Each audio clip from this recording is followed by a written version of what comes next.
I'm Jeff Elliott, and this is Three for Thursday. At least for today, we'll see if I can do it in 3 minutes. 3 minutes dedicated to inspire, enlighten, and encourage you for the day ahead. If you like what you see, share it with your friends. Let me know that you were inspired, enlightened, or encouraged, and which of the three. But here we go for the day. A little girl was dressed up for church, was on her way there, running as fast as she could, trying not to be late.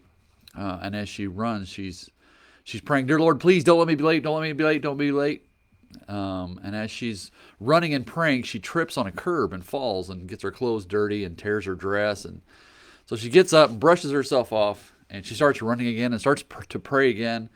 "Dear Lord, please don't let me be late, but don't shove me either." Maybe you're watching today and you feel like God's been giving you a shove. And it could be a good thing or a bad thing. Maybe like the little girl, you feel he's been shoving you down. Maybe you feel like he's not watching and doesn't know how tough it is for you right now. And maybe you feel like God's kicking you when you're down. Or maybe you feel like that God has just been humbling you. And like I said, that's not necessarily a bad thing. 1 Peter 5, 6, and 7 says, "Humble yourselves, therefore, under the mighty hand of God, so that he may exalt you at the proper time, casting all your cares on him because he cares about you." Peter's point is that at the proper time, God will exalt you if you humble yourself. I'm sure Joseph was humbled in the book of Genesis when he ended up in prison after his brothers sold him into slavery. But he eventually rose to a position of power in Egypt. And many years later, he said to his brothers, "You planned evil against me.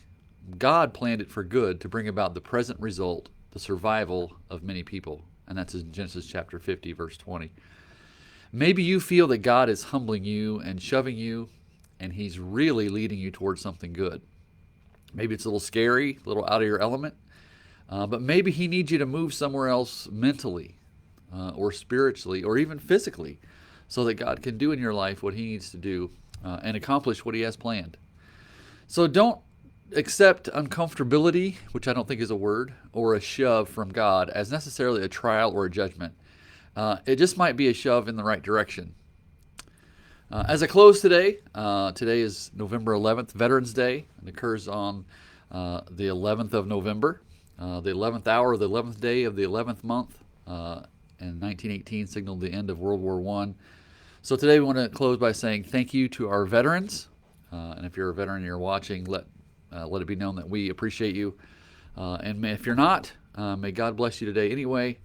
And this has been Three for Thursday, and I made it today, and we'll see how it goes next time. Have a great week.